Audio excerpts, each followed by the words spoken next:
मम्मा, हाँ आपसे एक सवाल पूछूं? हाँ बेटा। हम नमाज क्यों पढ़ते हैं? नमाज वो राब्ता है जो हमें अल्लाह से जोड़ता है। अगर हम अल्लाह से जुड़ना छोड़ दें तो जिंदगी अंधेरी हो जाती है, इसलिए हम नमाज पढ़ते हैं। मम्मा, हाँ मैं भी आपसे एक सवाल पूछूं? हाँ बेटा। जब हम मर जाएंगे फिर क्या होगा? फिर सब कुछ शुरू होगा, या जन्नत या जहन्नम।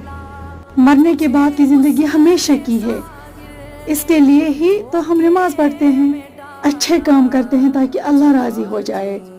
जिंदगी बहुत मुख्तसर है, मगर आखिरत हमेशा के लिए है, इसलिए हर नमाज हर दुआ बहुत कीमती है ना। इसलिए आज से हम सब नमाज पढ़ेंगे। खुदा